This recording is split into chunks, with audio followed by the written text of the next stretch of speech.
Si aquí era una asamblea de pura gente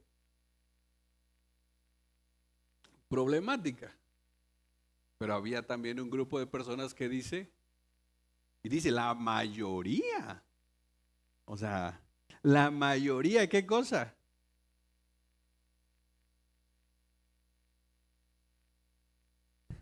Te pregunto algo. ¿Tú sabes por qué razón te congregas? ¿O estás esta mañana diciendo, ¿qué hago aquí?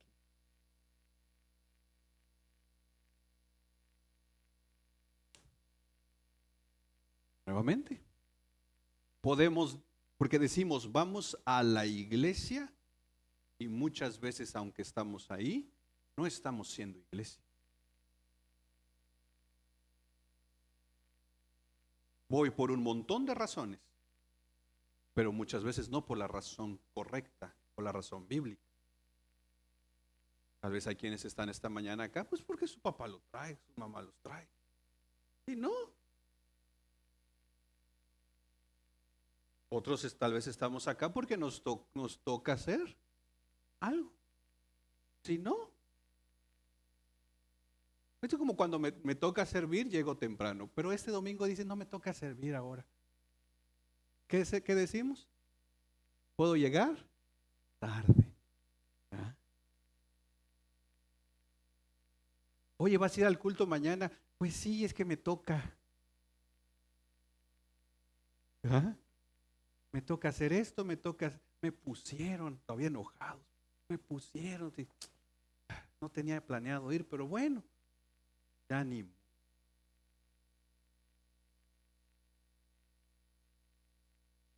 Por otros lados, como no nos interesa la iglesia, ponemos cosas en domingo. Entonces, ¿por qué no viniste el domingo? Pues porque tenía esto, tenía aquello, tenía lo otro. Y entonces, la iglesia siempre termina siendo si puedo. Nuevamente, tenemos que entender, por lo menos, tres cosas para realmente entender qué es la iglesia: identidad, propósito y fundamento. Identidad. Lo vimos la semana pasada. Somos casa de Dios. Eso es lo que Pablo está diciendo en el verso 15. Somos casa de Dios, que es la iglesia de ¿quién? Del Dios vivo. La iglesia no es de un pastor, no es de un líder, no es de una familia. No, la iglesia ¿de quién es? Del Dios vivo. Esa es nuestra identidad. Somos la casa de Dios. Sí, ya dijimos, personalmente, si estás en Cristo, el Espíritu Santo está contigo, eres templo del Espíritu Santo, pero al unirnos como iglesia, Dios está en medio de su pueblo. Esa es identidad, responsabilidad. ¿Cuál es nuestro propósito, nuestra responsabilidad como iglesia? Ahí lo dice también en el verso 15. Columna. Entonces somos llamados, ya hemos dicho, a sostener la verdad del Evangelio y proteger la verdad del Evangelio. Esta es columna y baluarte.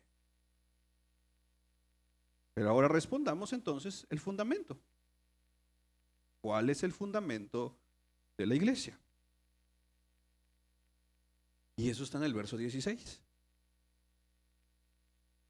Y ahí es donde quiero que nos enfoquemos un momento.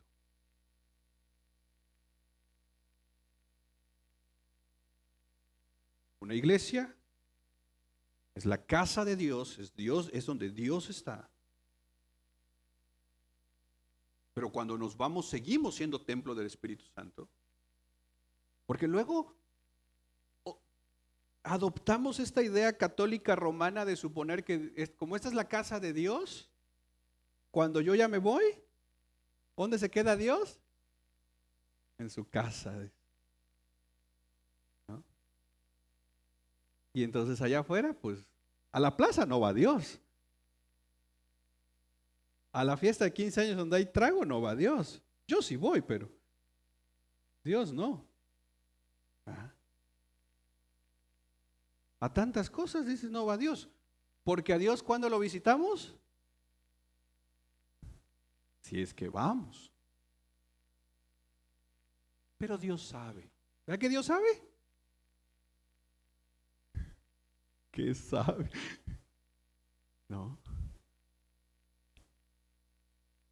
Entonces, somos casa de Dios, llamados a proteger y defender la verdad, a ponerla por alto, a sostener la verdad, pero toda nuestra identidad y nuestro propósito recae en este fundamento que Pablo le llama el misterio ¿de qué? De la piedad. La NTV va a decir el misterio de nuestra fe. Tú conoces el pasaje de Colosenses 3:16 que dice, habite la palabra de Dios abundantemente en cada corazón, o que habite, que tu corazón rebose de la palabra de Dios. Con toda sabiduría, dice, enseñándonos, amonestándonos con salmos, himnos, canciones espirituales, cantando a Dios con acciones de gracias. Ese es Colosenses 3:16. Y cuando la iglesia se llena de la palabra de Dios, tanto en sus alabanzas como en su predicación y en todo lo que hace, hay dos elementos importantes en esto. Número uno, cuando la iglesia canta el evangelio, canta la palabra de Dios y se predica la palabra de Dios, número uno, glorifica a Dios, pero también nos edifica a nosotros. Cuando cantamos el evangelio, glorificamos a Dios, pero también en la medida que nosotros cantamos el evangelio, recordamos a nuestra mente y corazón las verdades de nuestra fe. Ahora, ¿por qué digo esto? Porque el versículo 16 es literalmente la estrofa de un himno que la iglesia confesaba, que la iglesia creía. Y en 6 renglones tenemos un resumen de lo que Pablo dice, gran misterio de la piedad. Es decir, aquí tenemos 6 líneas que nos resumen de una manera concreta el evangelio. Nuevamente, para que una iglesia sea iglesia, tiene que entender su identidad, quiénes somos, su responsabilidad y su fundamento. Y su fundamento es el evangelio. Pero yo no voy a poder ser iglesia si no conozco el evangelio. Si soy llamado a sostener la verdad y proteger la verdad, ¿qué necesito hacer? Conocer la verdad. Si no, aquí podemos reunirnos por un montón de cosas, pero si el evangelio no está, perdón que se los diga, no somos iglesia. Es más, muchos buscamos iglesia basándonos en, es que allá la alabanza está bonita. ¿Han escuchado a alguien así? Ahí estaba yo, por la alabanza. No, dice. Pasen, hermanos, bienvenidos. ¿Me ayudan ahí, por favor, con algunas sillas? Mientras no traje mi.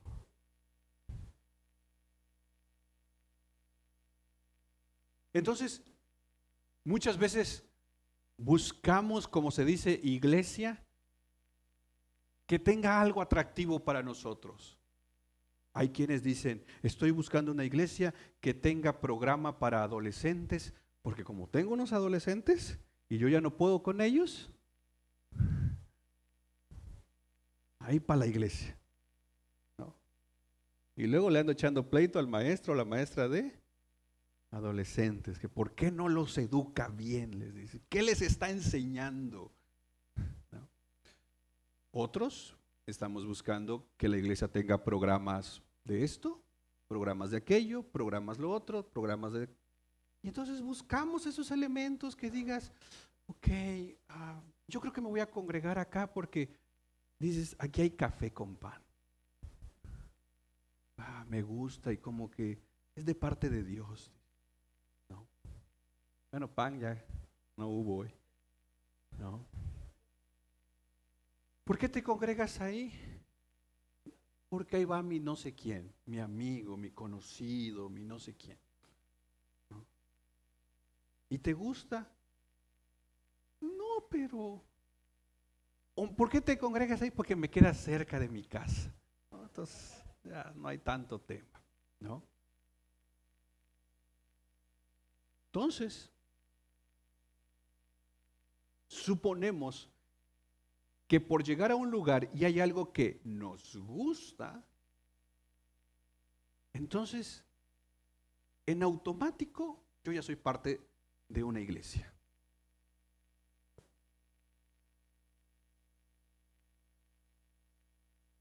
He escuchado gente que dice, no, es que yo me congrego allá porque allá cantan las alabanzas que me gustan. Yo le digo, pero si no te cantan a ti,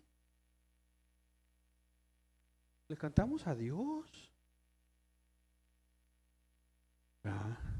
Entonces, buscamos, vaya, perdón por esta comparativa, pero buscamos como un restaurante la iglesia. No, allá mira la salsa, dicen. ¿Ah? Los tacos más o menos, pero no, hombre, con esa salsa, mira, ¿no? Allá mira, la atención. Está más o menos la comida, pero mira, la atención te hace que vuelvas, ¿no?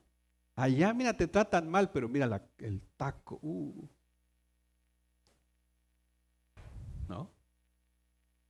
Y entonces otro te dice, no, yo ya fui, está feo. Mejor te recomiendo. Y así lo hacemos con la iglesia. Pocas veces nos detenemos a orar y decir, Señor, ¿dónde quieres tú que yo me congregue? Y cuando el Espíritu Santo te guía, sabes que ahí Dios te quiere. Y sabes que hay un montón de cosas que trabajar, pero por algo Dios te trajo ahí para tú sumarte precisamente en eso para servir. Pero nuevamente, ¿qué necesito entender para yo tomar una decisión ¿dónde está la iglesia? Yo necesito la iglesia. Yo ya soy casa de Dios, yo soy templo del Espíritu de manera personal, pero por cuanto soy templo del Espíritu, la palabra me guía a ser parte de una iglesia. Entonces yo necesito conocer la iglesia, ser parte de la iglesia, para yo ser iglesia. Ya dijimos, identidad, casa de Dios, propósito, columna y baluarte de la verdad, sostener y proteger la verdad, fundamento, la verdad. Y entonces Pablo comienza a trazar la verdad. Me encanta porque Pablo dice, e indiscutiblemente que grande es el misterio de la piedad. Esto es, me encanta Pablo porque Pablo no anda gastando tinta por gastar. En Hechos 19:34, ¿te acuerdas que Timoteo está en Éfeso, verdad? Ok. Una de las cosas que se gritaban en Éfeso era, grande es Diana de los Efesios, ¿te acuerdas? Entonces, si el mundo iba a gritar, grande es Diana de los Efesios, la iglesia iba a gritar, grande es el misterio de la piedad. ¿Cuál es el misterio de la piedad? Que es indiscutiblemente ¿qué? Grande. Son las 6 líneas que tenemos en el versículo 16. Mira, hay todo un estudio y yo pudiera pasarme varios sermones en esto, pero quiero avanzar al capítulo 4 en las próximas semanas. Muchas gracias, hermano, te agradezco mucho.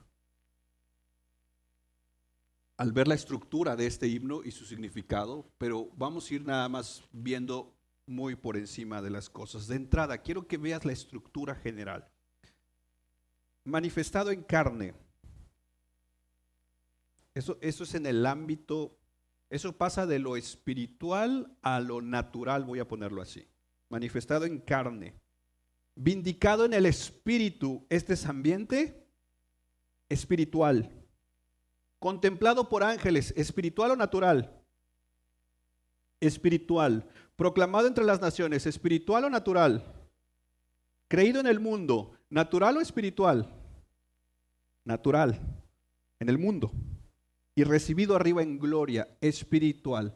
Este pequeño himno hace un elemento de unir este elemento espiritual y natural en una sola persona, y esa persona es Cristo.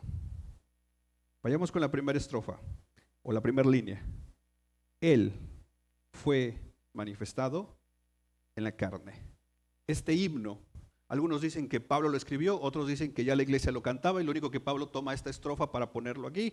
Más allá de dónde nos posicionemos, el contenido es lo importante.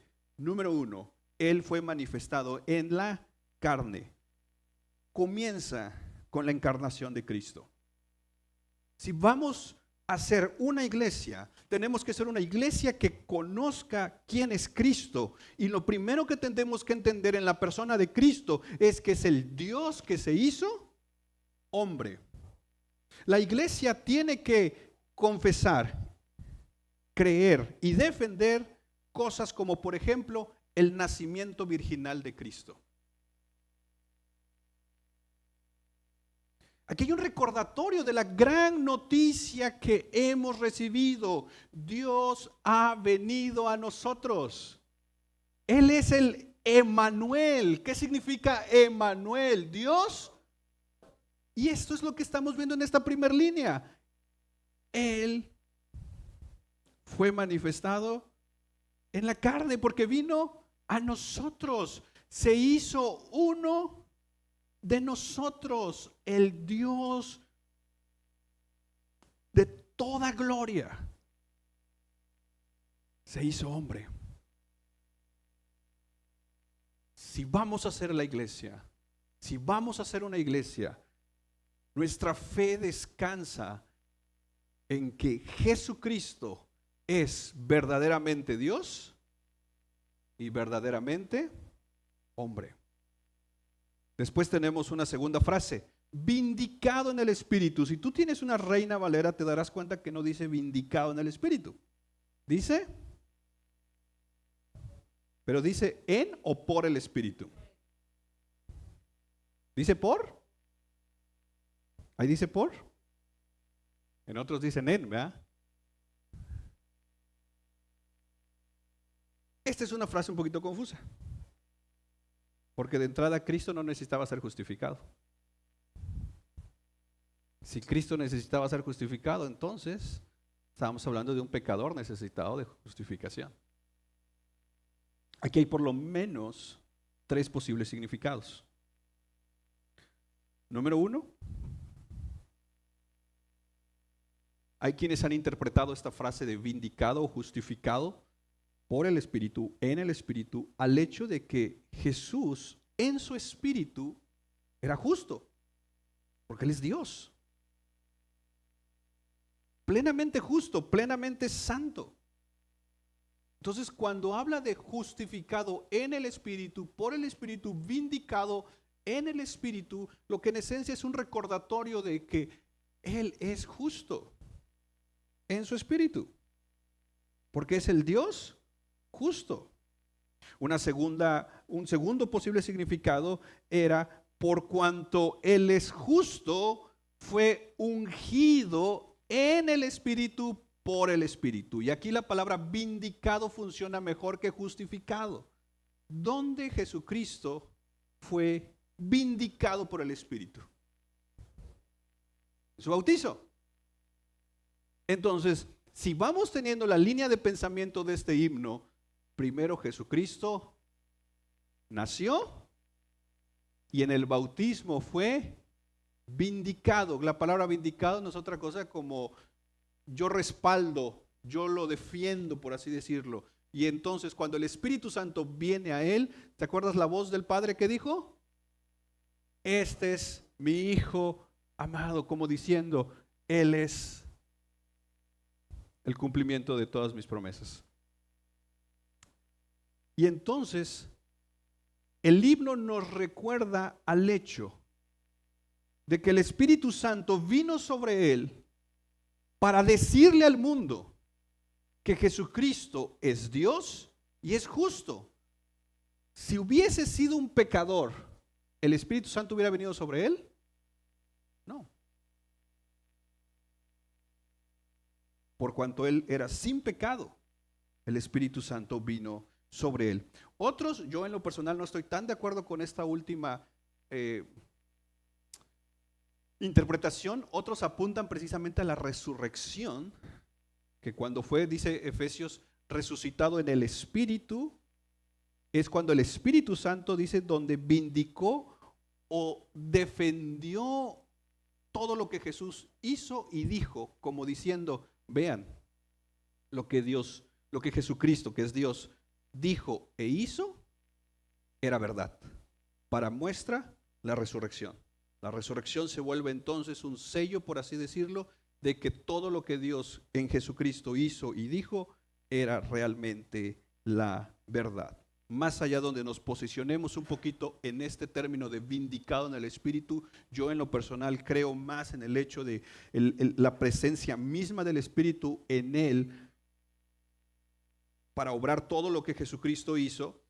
El punto central es, como iglesia creemos en este misterio hermoso de la Trinidad, donde en la primera línea aparece, ¿qué cosa? Manifestado en carne. Tenemos al Hijo. ¿El Padre se hizo hombre? A ver, hermanos, ¿el Padre se hizo hombre? ¿Quién dijo sí, hermano? Lo espero el miércoles a la clase de teología. ¿El Espíritu Santo se hizo hombre? ¿Quién se hizo hombre? Entonces, el Logos. Ya vinieron los miércoles. Entonces, lo primero que tenemos en las dos líneas es, tenemos al Hijo haciéndose hombre y tenemos al Espíritu uniéndose a Él. ¿Y quién envió al Hijo? Entonces, si vamos a ser una iglesia cristiana, debemos ser una iglesia que cree en la Trinidad. El Padre es Dios, el Hijo es Dios y el Espíritu Santo es Dios, pero no son tres dioses. Creemos en un solo Dios. ¿Amén? Ok, avancemos. Número 3, la tercera línea. ¿Qué dice? Bueno, creo que en algunas Biblias sí aparece por líneas, ¿verdad? Aquí se distorsiona un poquito por la pantalla, pero creo que en las Biblias sí aparecen las 6 líneas, ¿verdad? ¿Sí? Ok, entonces por eso voy por líneas, ¿no? Tercera línea, ¿qué dice? Ok, entonces tenemos el nacimiento de Cristo, tenemos el hecho del Espíritu Santo en Cristo, ¿no? Como este recordatorio de esta unión perfecta del Dios Trino.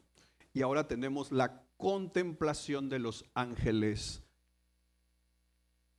Y te hago una pregunta. ¿Los ángeles estuvieron en el nacimiento de Jesús?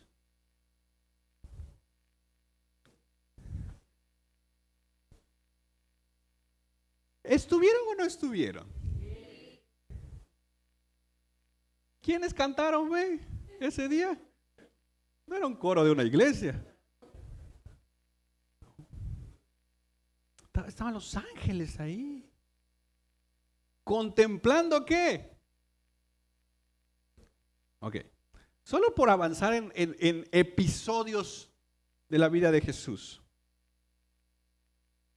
¿Estuvieron los ángeles en el triunfo contra Satanás en el desierto? ¿Sí?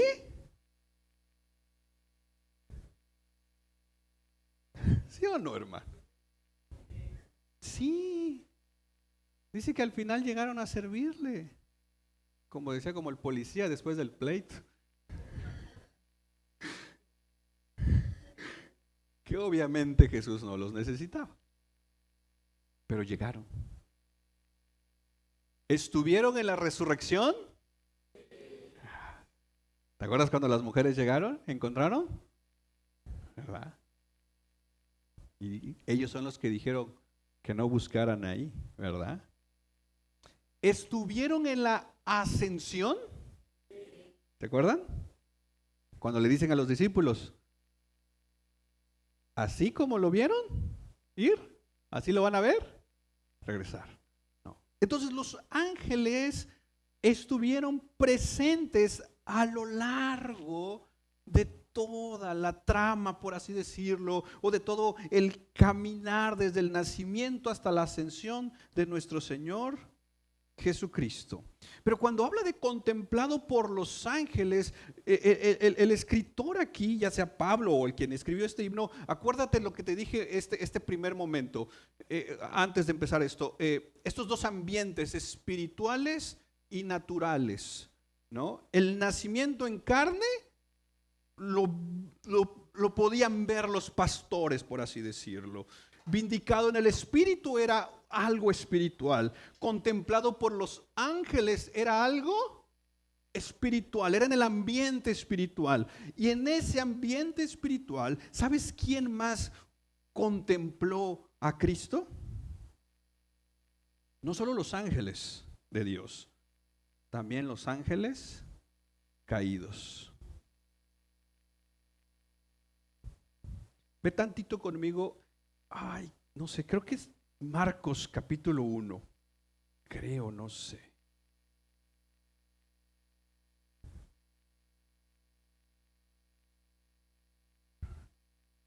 Verso 24. ¿Qué dice? Ya, sí, ese es. Gracias. Ok, has leído el Evangelio de Marcos. El Evangelio de Marcos va como muy rápido en las acciones de Jesús, ¿no? Y hizo, y luego fue, y ahora estaban, y luego fueron, y así está avanzando. Tan así que ya en el capítulo 1, verso 24, ya hay liberaciones demoníacas. Pero entonces en este punto, aquí son los demonios hablando. ¿Qué le dicen los demonios a Jesús?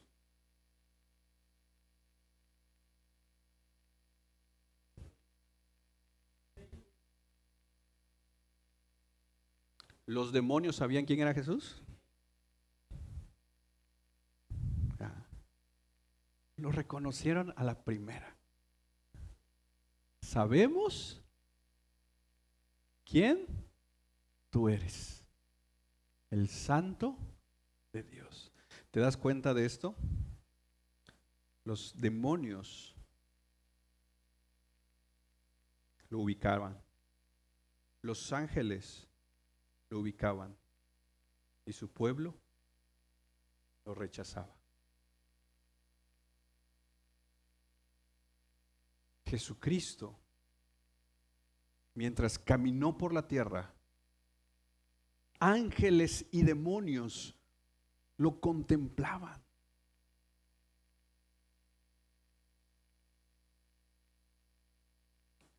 ¿Por qué? Porque era un recordatorio de quién es Jesucristo. Tan así esto era importante para la iglesia primitiva, entender que en el ambiente espiritual ángeles y demonios sabían quién era Jesucristo, porque ¿te acuerdas que en el libro de los Hechos había unos chavos, hijos de un sacerdote? ¿Te acuerdas que quisieron liberar a un demonio? Y le dijeron, en el nombre de Jesús y de Pablo que predica Jesús y no sé qué, te echamos fuera, ¿te acuerdan? Y los demonios, ¿qué dijeron? Conocemos a Jesús, conocemos a Pablo, pero ustedes, bro, ni te topo, le dije.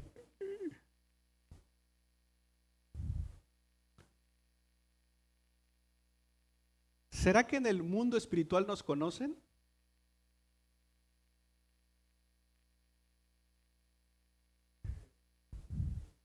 Sí,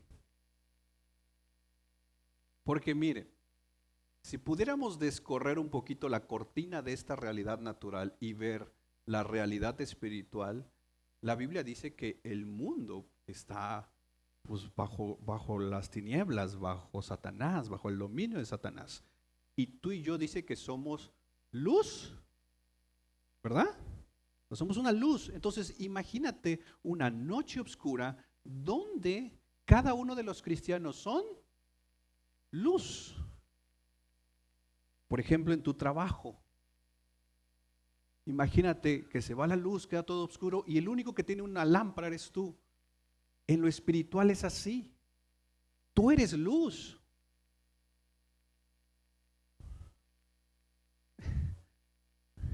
Créanlo, hermanos.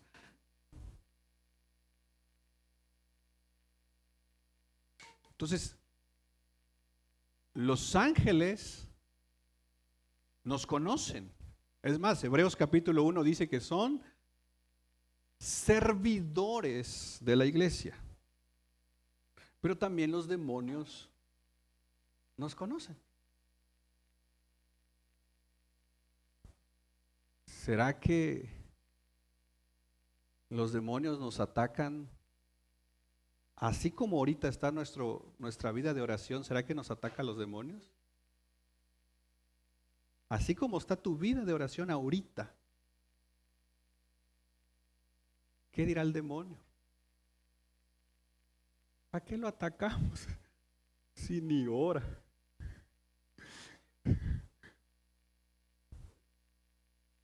Así como está tu compromiso hoy con Dios,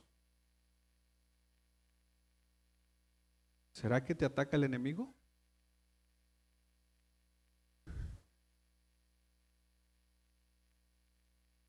¿Será que somos una amenaza para él? Ni al culto queremos venir, ni queremos servirle a Dios. Pero Jesucristo fue contemplado por todo el mundo espiritual, y todo el mundo espiritual sabían que Él es Dios. Ahora pasemos al mundo natural, cuarta línea, proclamado entre las naciones. Esto es lo que la iglesia cantaba, esto es lo que la iglesia confesaba, y esto fue lo que la iglesia hacía, y esto me encanta, porque yo en lo personal, yo Jorge, creo que esto es una estrofa de un himno. Tal vez, y yo creo que tal vez sí lo escribió Pablo, tal vez no lo sé, pero si esto lo cantaba la iglesia, no sé de tonos, no sé de en qué ritmos y con guitarra eléctrica, no lo sé, pero si esto lo cantaba la iglesia, era porque la iglesia lo creía. Y la iglesia creía que Jesucristo había sido, número uno, manifestado en la carne, su encarnación, vindicado en el Espíritu, el respaldo del Espíritu Santo, contemplado por ángeles. Y número cuatro, ¿qué? Y si la iglesia lo cantaba, que Jesucristo, el Dios viviente entre nosotros, que se hizo hombre, es proclamado entre las naciones, no solo porque era una canción más, era porque la iglesia que cantaba esto, hacía esto. ¿Y la iglesia qué hacía? Proclamaba, ¿qué cosa? A Cristo. El mismo Jesús dijo, id y haced discípulos, ¿a dónde? ¿Y dónde fue proclamado Cristo? ¿Por quién? Por la iglesia, que la iglesia cantaba esto. ¿Ven la coherencia entre lo que canto y lo que hago? La iglesia cantaba, Jesucristo es proclamado entre las naciones. ¿Proclamado por quién? ¿Y quién es la iglesia? ¿Puedo yo cantar proclamado entre las naciones si no oro por nadie que no conoce a Cristo y no evangelizo a nadie, ni me preocupo por las misiones y mucho menos por los misioneros? Dice, pero esa alabanza me llega, dice. ¿Te llega qué? No, dice, hasta me hace llorar, dice. ¿Para qué? La idea es que no te haga llorar, la idea es que te active. Y si vamos a decir que Jesucristo fue proclamado en las naciones, proclamémoslo. ¿En dónde? En las naciones. ¿Y será que tu colonia, tu barrio, tu trabajo entra dentro de las naciones o solamente las transculturales que hay que ir a? No. Seamos una iglesia que proclame a Cristo. ¿Dónde? Entonces, ¿cuál es esto es parte del fundamento de la iglesia? Si vamos a hacer una iglesia, Debemos de ser una iglesia que cree que Jesucristo es Dios y se hizo hombre, ¿verdad? Creemos que el Espíritu Santo estuvo con él. Creemos que en el ambiente espiritual fue contemplado por ángeles. Y creemos que fue proclamado entre las naciones, pero este es un elemento de seguirlo haciendo porque la gran comisión sigue hasta hoy. La iglesia primitiva entendió su llamado de llevar el ministerio de la piedad. Hoy nosotros debemos seguir proclamando entre las naciones a Cristo como Señor y Salvador. Y yo sé que esto es muy trillado, pero tiene bastante lógica. Vaya, empecemos con nuestro Jerusalén. Porque después de Jerusalén dice Jerusalén, Judea, Samaria. Y tan así se cumplió que lo que empezó en Jerusalén llegó hasta nosotros aquí. Porque la iglesia proclamó a Cristo a las naciones. Y ahora a nosotros nos toca. ¿Cuándo fue la última vez que evangelizaste a alguien? Y luego, quinta línea, creído en el mundo. Eso es importante también. No por todo el mundo.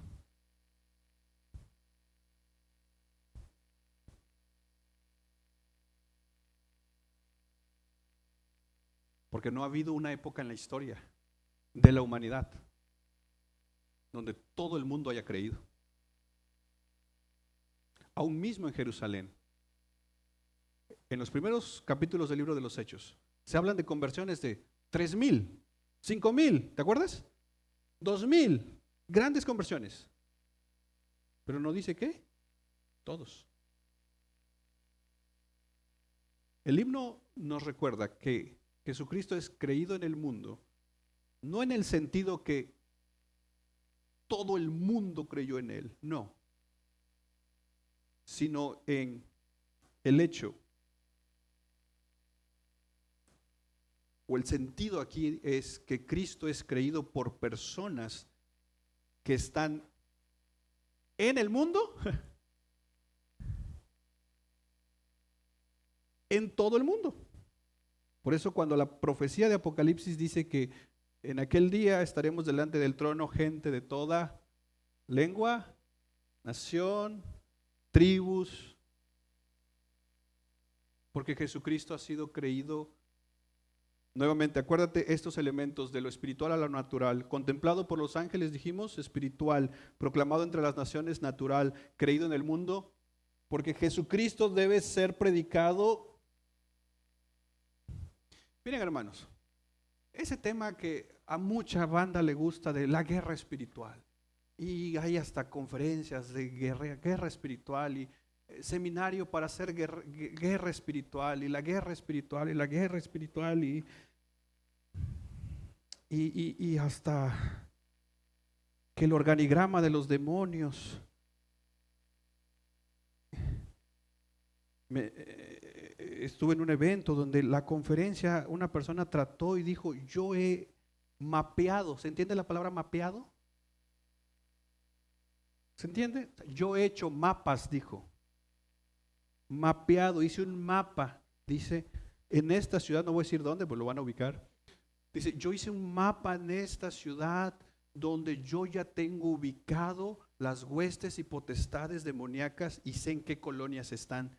Como la iglesia no lo sabe, no sabe pelear contra esas huestes espirituales. Yo dije, ok, tú eres como un Google Maps de los demonios. Está bien, va.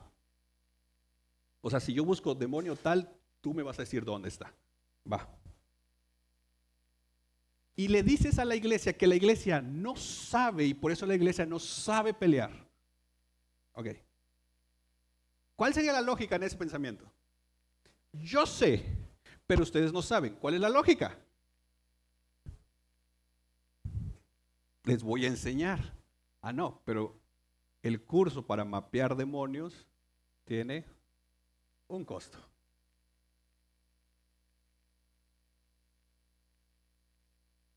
Topografía y todo. hacer levantamientos y todo. Miren,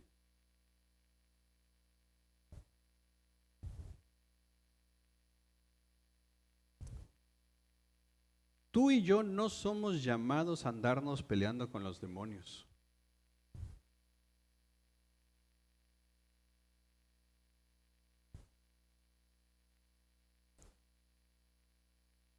Porque nosotros nos movemos en un ambiente natural.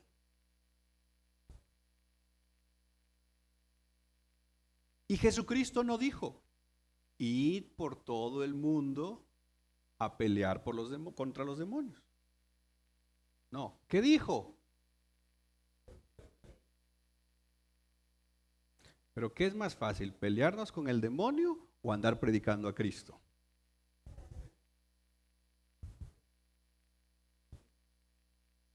Nos vamos por esto porque esto es atractivo y como ya llevé mi diplomado de guerra espiritual a las 3 de la mañana, ya puedo predicar. Y luego lo que ando buscando es púlpito, nada más. Para que digan, ah, no, el hermano le sabe.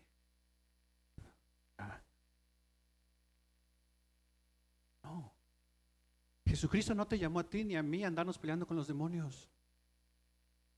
No pierdas el tiempo a andar. No, es que vi un documental de 2 horas donde, mira, te describen todos los demonios. ¿Para qué? Estamos viendo documentales de 2 horas y ni 10 minutos pasamos en la palabra de Dios. Dios no nos llamó a eso. Dios nos llamó a proclamar el evangelio a las naciones. ¿Por qué? Porque hay mucho pueblo todavía de Dios que no ha escuchado el evangelio. La verdadera guerra espiritual muchas veces radica en comenzar a pelear contra nuestra propia flojera, contra nuestra propia irresponsabilidad. Pero es más fácil andarle echando la culpa a Moloch, a no sé qué nombres les ponemos, pero no luchamos contra nuestra propia carne, que no quiere orar, que no se quiere comprometer, no quiere servir, no quiere esto, no quiere esto. No, hermanos. Levantémonos en el nombre del Señor, comprometémonos en oración, en lectura de la palabra, en compartir el evangelio, en servir, en congregarnos, en sumarnos. Y mira, ni te preocupes por la guerra espiritual, porque cuando hagas eso, te va a llegar. Pero acuérdate, hay alguien que pelea por nosotros. Y ese es Cristo Jesús. Y ya ganó. No peleamos por la victoria, peleamos desde la victoria que Cristo logró en la cruz del Calvario. Ya sabemos en qué termina todo esto. Ganamos por Cristo. Tan así que mira cómo termina el himno. ¿Recibido? El himno comenzó con la encarnación y concluye con la ascensión. Descendió de la gloria y volvió a la gloria. Y tan así fue que mientras en la tierra, en esos últimos días, le gritaban, crucifíquenlo. En el cielo se cantaba y se cantará, digno es el Cordero.